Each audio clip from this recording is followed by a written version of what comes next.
얼마 전에 우연히 텔레비전을 보는데 그 탤런트 전원주 씨가 출연하는 걸 봤습니다. 설교 준비를 해야 되니까 검색을 했지요. 전원주 씨의 나이를 보니까 우리 나이로 83살이에요.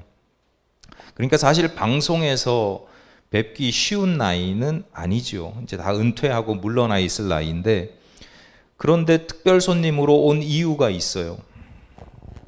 이분이 그 박봉을 받으면서도 저축하고 주식 투자하고 부동산 투자해서 돈을 많이 벌었대요. 그래서 현재 30억대 자산가라고 하는데, 그분의 이야기를 들으니까 공감되는 부분도 좀 있어요. 왜냐하면 이분이 개성 출신이거든요. 개성 아시죠? 개성이 고려시대 수도였잖아요. 송도, 개성하면 개성상인이라고도 들어보셨을 거예요. 개성상인, 송도상인.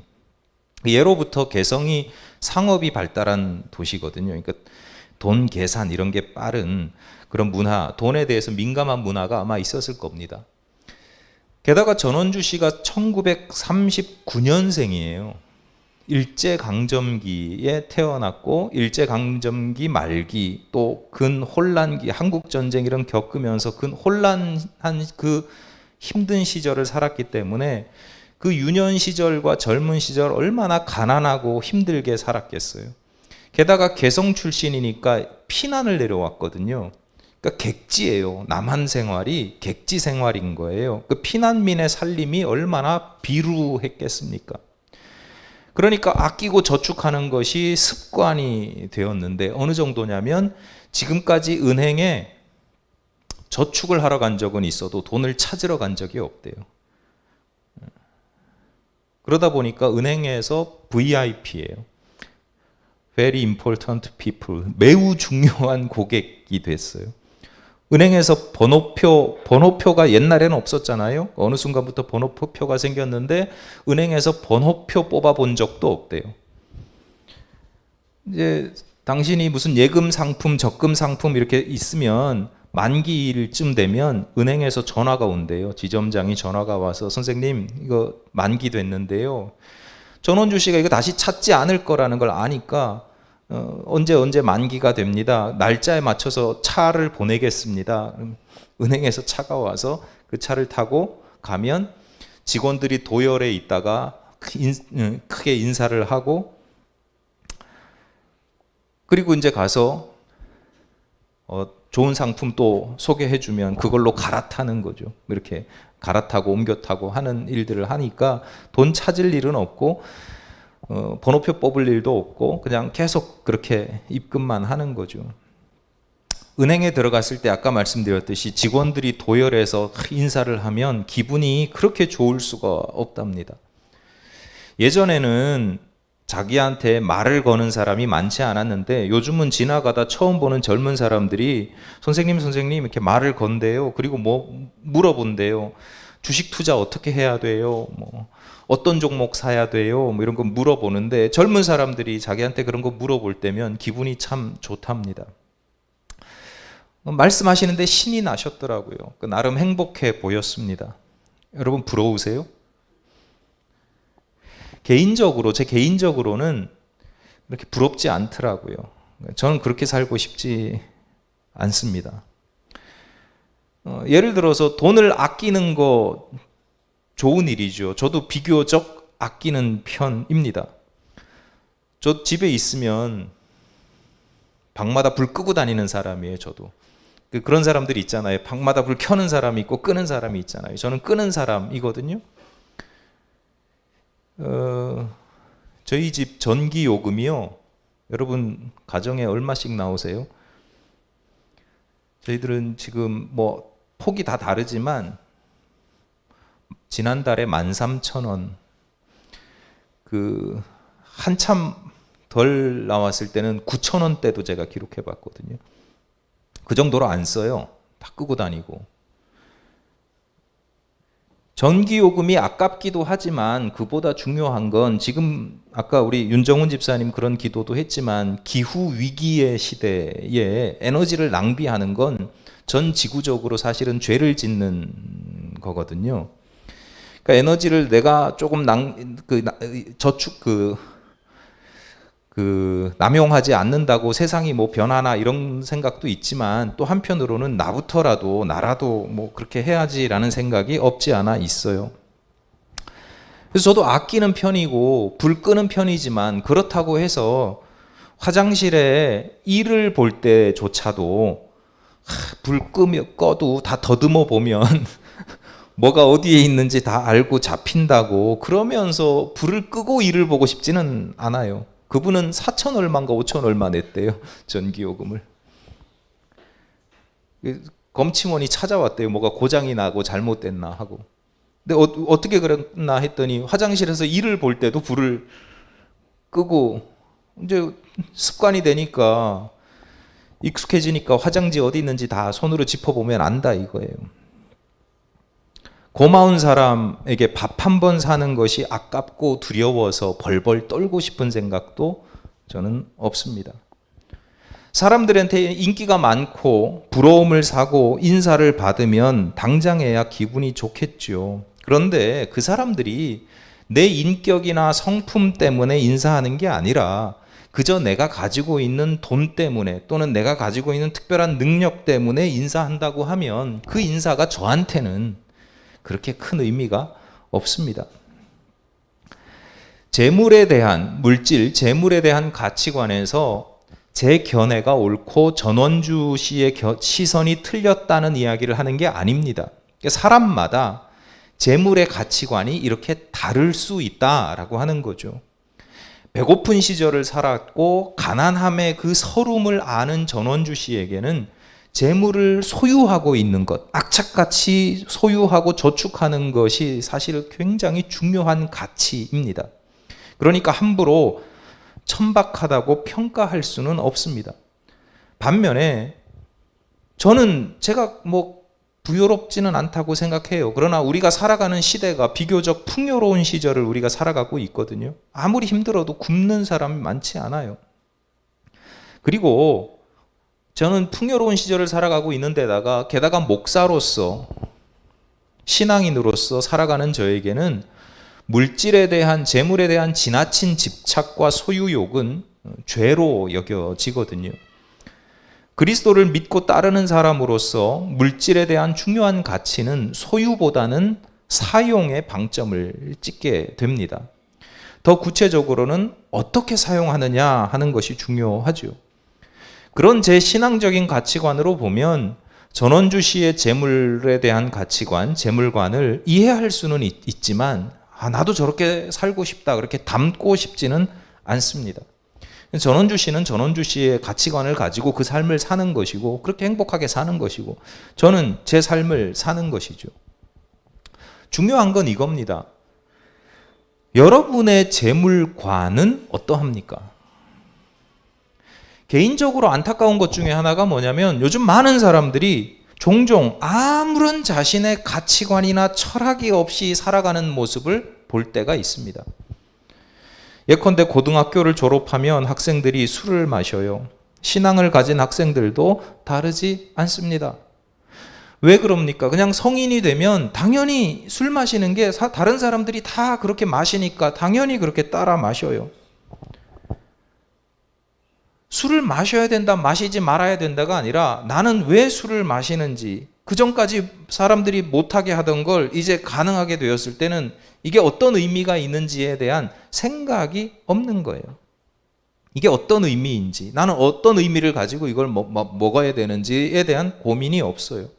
주변 사람들이 권하니까 그냥 그러는 거, 남들이 다 하니까 다 따라하고. 여러분, 우리가 살아가는 상당한 그 삶의 방식이에요. 직업을 갖는 것도 그렇고요, 옷을 사는 것도 그렇고, 차를 구입하는 것도 마찬가지예요. 그저 풍조, 유행과 풍조를 따라가는 경우가 많아요. 내 생각이 없어요. 내 생각, 내 철학이 없단 말이에요. 재물에 대해서도 마찬가지예요. 재물에 대한 가치관이 사람들이 별로 없어요. 철학이 없어요. 그러니까 다른 사람들의 모습을 보면서 어떤 생각을 가지고 있냐면, 재물이 많으면 무조건 좋은 거예요. 다익선. 많으면 좋은 거예요. 많으면 행복한 것으로 여겨요. 오늘날의 문제만은 아니고 어느 시대나 마찬가지예요. 다들 부자가 되고 싶어 하고 부자가 되는 방법을 알고 싶어 하는 겁니다. 처음 보는 전원주 씨한테 83세 어르신한테 주식 투자 어떻게 해야 돼요? 간절한 거예요. 그 묻는 사람 입장에서는. 왜 부자가 되어야 하는지, 어떤 부자가 되어야 하는지, 내가 가지고 있는 또 내가 소유하게 될 그 물질에 대해서, 재물에 대해서 어떤 가치관을 가져야 될지 고민하지 않고 생각하지 않습니다. 전 가끔 생각해요. 근데 생각 들어보면요, 주로 판타지입니다. 로망이에요, 로망. 마치 로또 복권에 당첨되면 이것도 사고 싶고 저것도 하고 싶고 이런 이야기들. 그러니까 그냥 상상 속에서 망상처럼 그런 걸 가지고 재물에 대한 생각이라고 하는데 그런 거 아니죠. 여러분 바라건대 여러분 다른 것에 대해서도 마찬가지지만 재물에 대해서도 여러분 가치관이 있기를 바랍니다. 이왕이면 우린 성도잖아요. 믿는 사람이잖아요. 그러니까 신앙적인 가치관이 있어야 돼요.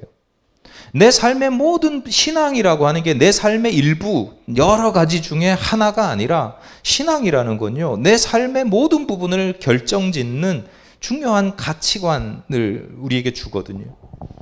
물질에 대해서도 마찬가지입니다. 물질에 대한 신앙적인 가치관이 없으면, 그러면 마냥 좋은 것으로 여기던 그 재물이 없어서 불행한 게 아니라 그것이 많아서 망하는 인생이 될 수도 있어요. 재물에 집착하느라고 자신의 영혼이 날마다 피폐해지고 망가지는데도 그 모르고 마치 진통제나 마약을 맞는 것처럼 행복한 줄로 착각하는 경우도, 자기가 건강한 줄로 착각하는 경우도 있어요. 잠언, 우리가 읽는 잠언에는 재물에 대한 그 지혜자들의 가치관이 종종 등장합니다. 굉장히 많아요. 다양하고 주제도 다양합니다. 오늘 본문도 그 중에 하나인데, 오늘 본문을 통해서 우리가 재물에 대한 바르고 지혜롭고 성숙하고 신앙적인 가치관을 세워나갈 수 있는데 도움이 되기를 바랍니다. 두 가지로 말씀을 드릴게요. 오늘 본문에서 이야기하는 재물에 대한 가치관 중에 우리가 참고해야 될 것 두 가지를 말씀드리는데, 첫째는 뭐냐면 재물에 대한 가치관 중에 첫째는 실속입니다. 실속. 실제로 이게 나한테 이익이 되느냐 하는 거죠. 지혜자는 부요함의 실속을 중요하게 여깁니다. 본문 7절이죠. 함께 읽어볼까요? 시작. 스스로 부한 채 하여도 아무것도 없는 자가 있고 스스로 가난한 채 하여도 재물이 많은 자가 있느니라. 네, 찔리시는 분들도 계시죠. 요즘 많이 볼 수 있거든요. 겉으로 볼 때는 부자까지는 아니더라도 그래도 좀 넉넉해 보이는데, 부요해 보이는데, 근데 실제로는 그렇지 않아요. 좋은 차를 타고 다니고 좋은 집에 살아요. 그런데 하우스 푸어, 카 푸어 이런 얘기 들어보셨죠? 집 거지, 차 거지 이렇게 번역을 해야 되나? 하여튼 할부나 대출로 구입하는 바람에 이자를 지출하기도 버겁죠. 고급 차를 타고 명품을 걸치고 다니니까 잘 모르는 사람들이 볼 때는 저 사람 대단해, 부자인가 봐, 그렇게 부유하게 보이고 또 부러움의 눈길을 받기도 하지만 정작 본인은 하루하루의 삶이 버겁습니다. 그래서 본문의 지혜자는 겉으로 부자인 것처럼 보이는 사람이 아니라 실제로 부자가 좋은 거다, 실제로 부자를 선호합니다. 가짜 부자가 아닌 진짜 부자가 실속이 있다라고 하는 거죠. 그러면 앞서 말씀드린 것처럼 전원주 씨의 경우는 실속이 있는 부자일까요? 부자인 채 하지만 실제로는 가난한 사람보다는 가난하고 검소하게 살아가니까, 검약하면서 살아가니까 실제로 부자인 경우는 맞아요. 하지만 실속이 있다? 이렇게 보기는 좀 어렵습니다. 그분이 가진 그 부요함이 그분으로 하여금 행복하게 만드는 측면이 있습니다. 있긴 있어요. 하지만 제가 볼 때는, 성경의 지혜자가 볼 때는 지극히 일부이지요. 여러분 예를 들어서 한번 상상해 보세요. 여러분한테 누가 아는 사람이 어떤 사연으로 영덕 대게를 어마어마하게 선물해 줬어요. 선물을 받았어요. 여러분 어떻게 활용하시겠어요? 찜도 쪄 먹고 탕도 끓여 먹고 게장 만들어서 비빔밥 해 먹고, 이거 시중에서 이런 김밥은 없을 거야. 맛살 살 딱 발라가지고 그걸로 김밥 만들어가지고 게살 김밥 먹어본 사람은 없을 걸. 영덕 대게 뭐 그렇게 만들어 먹을 수도 있고. 그게 전부예요? 평소에 고마운 사람들에게 나눠줄 수도 있고, 아예 음식을 만들어서 그분들을 초청해서 대접할 수도 있지요. 게 껍질이 아까워서 그거 갈아가지고 화분 비료로 쓸 수도 있습니다. 활용도가요, 생각해보면 자신의 필요에 따라서 활용도가 굉장히 많아요.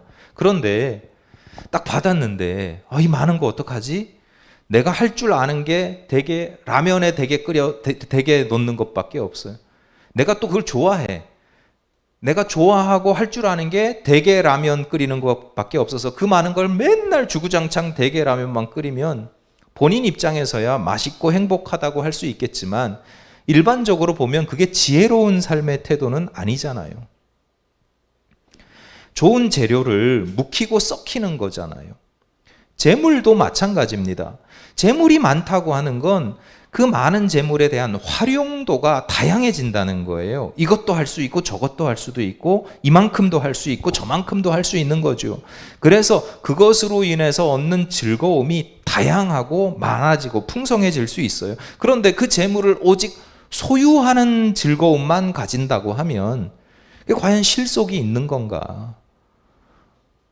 전혀 실속이 없는, 오히려 미련한 태도가 될 수 있죠. 어떤 분들은 그래서 이렇게 말합니다. 돈을 많이 가진 사람을 부자라고 하는데 세상에서는 억만장자라고 하면 억만 달러? 억만 원의 돈을 가지고 있는 사람을 부자라고 하는데 실제 부자는 돈을 많이 가진 사람이 아니라 돈을 많이 사용하는 사람이다 라고 이야기를 합니다. 83세의 나이에 그 많은 돈이 무슨 소용이 있어요? 자녀들에게 물려주겠죠. 증여세나 상속세를 50% 내면서 물려줄 때 얼마나 아깝고 배가 아프고 고통스러울까, 뭐 이런 생각도 듭니다. 저승으로 짊어지고 갈 수도 없지요. 여러분 가진 재물을 남용하거나 허세를 부리면서 사치스럽게 살라는 게 아니에요. 제가 드리는 말씀의 핵심은 뭐냐면 여러분이 가진 걸 잘 활용할 수 있어야 되는데 재물도 거기에 속한다는 거예요. 그래야 실속이 있는 부자인 거죠. 본문 8절 전반부를 보십시오. 사람의 재물이 자기 생명의 속전일 수 있으나, 고대 사회에서는요, 재물로 자신의 생명도 구할 수 있습니다. 사마천, 사기를 쓴 사마천이 이제 궁형을 받잖아요. 남성의 그 상징이 잘리는 형벌을 받아요. 그런데 그 사람이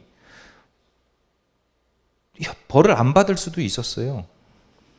돈을 얼만큼 내면 벌을 안 받아요. 돈이 없거든요. 가난한 요즘으로 치면 천문학자이자 학자 집안이니까 돈이 없는 거예요. 그러니까 궁형을 받은 거예요. 옛날에는요, 그렇게 형벌이나 심지어 생명까지도 돈으로 이렇게 대속할 수 있었어요. 오늘은 다르잖아요. 그래서 오늘날에는 의미 없는 구절이 아니에요. 이 구절이 의미하는 바를 알아야지 문자 그대로 읽으시면 안 되죠. 의미적으로는 요즘이라고 다르지 않아요. 자신이 가진 재물로 훨씬 더 큰 다양한 가치들을 창출할 수 있다는 거예요. 심지어 생명까지도 살릴 수 있다는 거예요. 그 돈을 어떻게 쓰느냐에 따라서. 그러므로 여러분, 우리는 재물을 불리는 데에만 관심을 갖지 말고 그 재물을 가지고 어떠한 가치, 귀하고 생명을 살리는 그런 가치를 창출할 수 있는지, 그 창출할 수 있는데 그 재물을 활용할 수 있어야 된다라고 하는 겁니다. 어떻게 활용하는 것이 그러면 진짜 실속이 있는 것인가? 제가 무슨 여러분 재정 컨설턴트가 아니잖아요. 그러니까 저는 목사니까 목사로서의 중요한 가치관을 말씀드리자면 딱 하나만 말씀을 드릴게요. 여러분을 가치 있는 사람으로 만들어 주는데 사용하시기 바랍니다. 가치라는 걸 풀면 값어치죠. 값어치, 가격입니다. 가격. 사람마다 가격이 있어요. 어떤 사람은 10원짜리고 어떤 사람은 100억짜리예요. 재물을 많이 가지고 있는데 그것을 지키는데 혈안이 되어서 정작 본인의 가치, 본인의 가격은 떨어뜨리는 사람들이 있어요. 비싼 물건은 많아요. 그런데 정작 본인은 인생 싸구려인 거예요. 명품과 고급차로 포장을 하는데 인격이나 성품은 싸구려를 넘어서 아주 쓰레기인 사람들도 종종 뉴스에 나오지요. 다른 사람들의 부러움은 받을 수 있지만 존경을 받지는 못합니다. 반대의 경우도 있습니다. 재물은 많지 않지만 그 적은 재물이지만 그것을 잘 활용해서 본인의 가치를 높이는 사람들이 있어요. 입고 다니는 옷이나 타고 다니는 차는 싸구려인데 그 인격이나 성품은 아주 명품인 거예요. 절대로 함부로 하지 않아요. 사람들에게 존경을 받아요. 다시 말씀드리지만 여러분이 어떤 사람인가를 결정짓는, 여러분이 얼마짜리 인생인가를 결정짓는 가장 큰 요인은 재물의 많고 적음이 아니라 그 재물을 어떻게 사용하느냐에 달려있다. 그게 가장 중요한 요인입니다. 예수님께서 마태복음 6장에서 이렇게 말씀합니다. 너희를 위하여 보물을 땅에 쌓아두지 말라. 거기는 좀과 동록이 해하며 도둑이 구멍을 뚫고 도둑질하느니라. 오직 너희를 위하여 보물을 하늘에 쌓아두라. 거기는 좀이나 동록이 해하지 못하며 도둑이 구멍을 뚫지도 못하고 도둑질도 못하느니라. 이렇게 말씀해요. 우리 단순하게 생각하면 이 땅에 재물 쌓지 말고 그냥 가난하게 살고 하늘에 재물을 쌓아야지 이렇게 생각하기 쉬운데, 여러분 하늘에 재물을 쌓는 방법이 뭐예요? 그냥 이 땅에서 가난하게 사는 거예요? 아니요. 이 땅에서 내게 주어진 재물을 바르고 거룩하고 복되게 사용하는 거예요. 내가 그 재물을 어떻게 사용하느냐에 따라서 하늘에 재물이 쌓이는 거지, 내가 이 땅에서 무조건 가난하게 산다고 하늘에서는 부자가 되는 게 아니란 말이에요.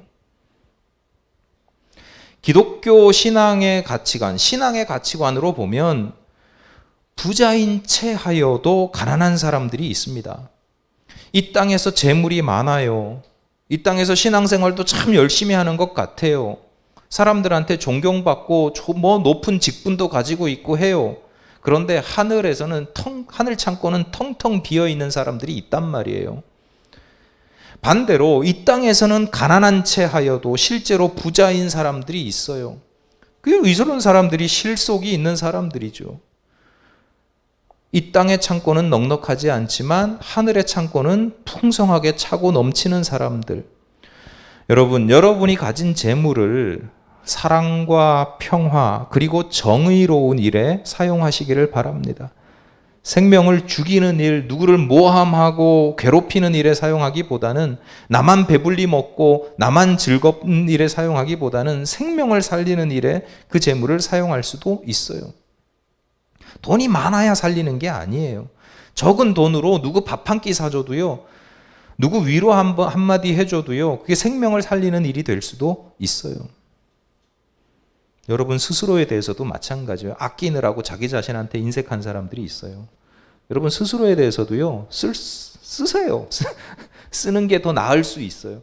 내가 1,000만 원을 가지고 있는, 100만 원을 가지고 있는 것, 10만 원을 가지고 있는 것보다 나를 위해서 그것을 쓰는 게 더 높고 크고 아주 풍성한 가치를 만들어낼 때가 있다니까요. 낭비하라는 게 아니라. 돈은 가치를 만들어내는 수단이지 그 자체가 가치 있는 게 아니기 때문에 그래요. 여러분 하나님의 뜻을 살아가는데 여러분의 물질을 사용하시면 그 재물이 하늘 창고의 보화가 되는 것이고, 하늘나라에서 가짜 부자가 아니라 진짜 부자가 되는 방법입니다. 여러분, 실속이 있는 진짜 부자로 살아가시기를 바랍니다. 한 가지만 더 말씀드릴게요. 재물에 대해서 우리가 신앙인으로서 가져야 할, 지혜로운 사람으로서 가져야 할 두 번째 가치관은 뭐냐면 집착하면 안 된다. 집착하지 말아라. 앞서 말씀드렸듯이 재물은 그 자체로 의미가 있는 게 아니고, 재물이라고 하는 것은 더 나은 가치를 만들어내는 도구이자 수단입니다. 때로는 더 못한 가치로 변환시킬 수도 있지만 말입니다. 그런데 많은 사람들이 그저 재물 그 자체에 집착해요. 100만 원을 가진 사람이 1억 원을 가진 사람을 부러워해요. 다른 이유 하나도 없어요. 그냥 나보다 돈이 100배 많아서 부러워해요. 뭐예요, 그게? 그럴 필요 없다니까요. 나보다 돈이 100배 많고 1000배 많다고 해서 그 사람의 가치가 높은 게 아니니까요. 1억을 가진 사람은 행복해할까요? 100억을 가진 사람을 부러워합니다. 반대의 경우도 있어요. 100억을 가진 사람들은 그렇지 못한 사람들을 막 함부로 여기고 무시하고 업신여기는 경우도 있어요. 재물의 양에 따라서 그냥 사람들의 가치와 행복을 재단해버려요. 가난하면 불행할 것이다. 풍요로우면 행복할 것이다. 그렇게 그냥 딱 단정 지어버려. 주식을 투자한 사람들은 날마다 몇백 원 오르내리는 걸 보면서 일희일비 하거든요. 평소에 몇백 원, 몇천 원, 몇만 원 이렇게 좀 이렇게 기분 내고 막 쓰는 거 전혀 아깝지 않던 사람이요. 하룻밤 자고 났는데 300원 떨어졌다고 막 속이 막 뒤집어지고 병이 나고 막 그래요. 아니, 사람의 감정이 올라가면 좋고 떨어지면 나쁜 건 당연한 건데, 근데 그 정도로 일희일비할 가치가 있는 일인가? 그렇게 집착할 만한 일인가? 본문 8절을 한번 보십시오. 사람의 재물이 자기 생명의 속전일 수 있으나 가난한 자는 협박을 받을 일이 없느니라. 많은 재물은 그만큼 많은 활용도가 있고 심지어 자기 생명을 살리는 일에 사용할 수도 있어요. 하지만 반대를 보자. 반대를 보니까 재물이 없는 사람은, 가난한 사람은 아예 협박받을 일이 없다. 재물이 없으니까 돈 뺏을 일도 없는 거예요. 돈을 뺏길 일도 없는 거예요. 재물이 있으니까 생명의 위협을 당하는 것이고, 이 인생의 아이러니이죠. 우리의 삶이라는 게 그렇게 단순하지 않다니까요. 돈 많으면 행복하고, 돈 많으면 능력 있고, 돈 많으면 가치가 있는 사람이고, 가난하면 반대, 그렇게 단정 지을 수 없는 인생의 아이러니들이 있어요. 그러므로 본문의 지혜자는 재물이 많은 걸 나쁘게 보지 않아요. 재물이 많은 것도 좋지만 재물이 없다고 해서 또 그렇게 나쁜 건 아니다. 어떻게 보느냐에 따라서 재물이 많은 게 오히려 더 위험할 수도 있다. 재물이 없는 게 어떻게 보면 더 좋을 수도 있다. 그래서 제가 앞서 말씀드린 게 재물에 대한 가치관이 있어야 된다. 자기 철학이 있어야 된다. 부자인데도요, 행복하지 못하고 불행한 사람이 있어요. 가난한데요, 불행하지 않고 행복감을 느끼는 사람들이 있어요. 재물에 대한 바르고 자기 가치관, 자기 신앙이 있을 때 그런 거예요. 내가 어떤 재물관을 가지고 있느냐에 따라서 해석이 달라지는 거예요. 가치관이 없으니까 다른 사람들 잘 먹고 잘 살고 풍요로운 모습 보면서 내가 힘든 거예요. 난 왜 이것밖에 안 되나. 가치관이 없으니까, 철학이 없으니까. 저는 여러분의 재물관에 대해서 그렇게 막 규정하고 싶은 마음은 전혀 없습니다. 재물을 활용해야 되는데 이 정도로 활용하십시오, 강제할 마음도 없어요. 예를 들어서 제3세계 이렇게 가난하고 힘들고 그리스도의 복음이 필요한 곳이 있습니다. 여러분 얼마 정도 기부합시다. 어떻게 선교 헌금을 냅시다. 저는 전혀 그런 거는 제가 강요하고 싶지 않고 강조하지 않습니다. 필요 없다는 게 아니에요. 그냥 본인의 가치관과 본인의 결단이 중요한 거죠. 본인이 정하는 겁니다. 본인의 재물관에 따라서 본인이 결정하고 본인이 하는 거예요. 그럼에도 불구하고 한 가지 다 다른 거 다 노터치, 제가 아무것도 관여하고 싶지 않은데 딱 한 가지 이건 꼭 말씀드려야 되겠다 싶은 게 있어요. 그게 뭐냐면 어떤 경우라도 제발 물질에 집착하지 마라. 물질에 집착하는 건 안 된다. 물질을 사용도 하고 활용도 해야 되지만 집착하는 순간부터 물질이 우리 인생을 망가뜨리기 시작하는 겁니다.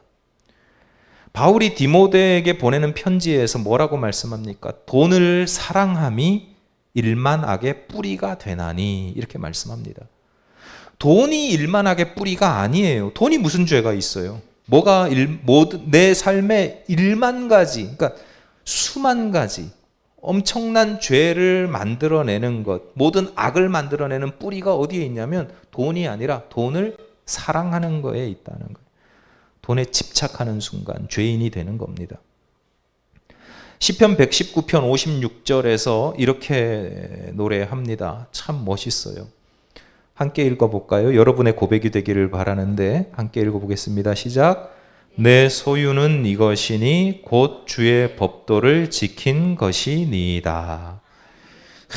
내가 자랑할 소유가 있는데 그건 집도 차도 돈도 아니고 주의 법도를 내가 순종하여 따르는 것, 이것이 나의 가장 귀한 소유이고 중요한 가치관이다 라고 하는 거예요. 히브리서 11장 26절입니다. 이것도 함께 읽겠습니다. 시작. 그리스도를 위하여 받는 수모를 애굽의 모든 보화보다 더 큰 재물로 여겼으니 이는 상 주심을 바라봄이라. 믿음 안에서 고난받는 게요, 그 당시 대제국 애굽의 모든 보화보다 그 고난을, 내가 믿음으로 인해 받는 고난을 더 귀하게 여긴다는 거예요. 보물에 집착하지 않고 믿음을 지키는 것, 그 믿음을 지키는데 고난이 닥쳐와도 감당하겠다는 거예요. 왜냐하면 하나님은 그걸 보고 내게 상을 주실 거니까. 앞서 말씀으로 바꾸자면 하늘 창고에 보화가 쌓이게 하실 거니까. 성도는 돈에 집착하고 돈을 사랑하는 사람들이 절대 아닙니다. 돈이라는 것은 때로는 좋을 때도 있지만 그렇게 집착하고 사랑할 만한 가치가 있는 게 아니에요. 그 정도로 좋아할 필요는 없다는 거예요. 그 정도 집착할 만큼 가치 있는 게 아니에요. 성도들은 돈보다 더 나은 가치를 추구하는 사람들이고 하나님 나라의 질서를 따르는 사람들이에요. 그래서 하나님 나라의 질서나 또는 더 나은 가치를 위해서 재물을 사용하고 활용하는 거죠. 그래서 하나님 나라 백성답게 스스로 가치 있는 존재로 비싼 가격으로 스스로를 세워가는 사람들입니다. 그래서 하늘나라에서 진짜 부자가 되는 사람들입니다. 여러분, 오늘 말씀 들으면서 난 가난한데 뭐, 가난으로 따지면 제가 여기서 제일 가난하지 않을까요? 가난한데 뭐 이게 무슨, 이거 감히 뭐 엄두도 내지 못할 말씀 이렇게 받아들이지 마십시오. 재물에 대한 가치관은 재물이 많으냐 적으냐 이게 아니에요. 재물이 많든 적든 재물에 대한 가치관을 바로 세워야, 그래야 여러분이 우리로 하여금 그 가치관이 내가 가난해 보이지만 진짜로 부자답게 살 수 있게 만들어주는 거예요. 많은 물질이라고 해서 집착하지 않고 적은 물질이라도 복되게 활용해서 진짜 하늘 부자로 살아가게 만드는 것입니다. 여러분, 진짜 하늘 부자로 살아가시기를 간절히 바랍니다. 아멘. 기도하시겠습니다. 하나님, 오늘도 귀한 말씀으로 저희들의 미련하고 어리석은 또 죄된 허물이 있는 그런 생각들을 주님 깨우쳐 주시니 감사합니다. 성숙하고 지혜로운 하나님의 백성, 하나님의 자녀답게 저희들에게 허락된 재물을 복되게 사용하고 거룩하게 사용하여서 저희들 스스로의 가치관을 거룩하고 복되게 높이는 저희들이 되게 하여 주옵소서. 하늘 창고에 하늘 보화로 풍성해지는 진짜 하늘 부자로 살아가게 하옵소서. 예수님 이름으로 기도드립니다. 아멘.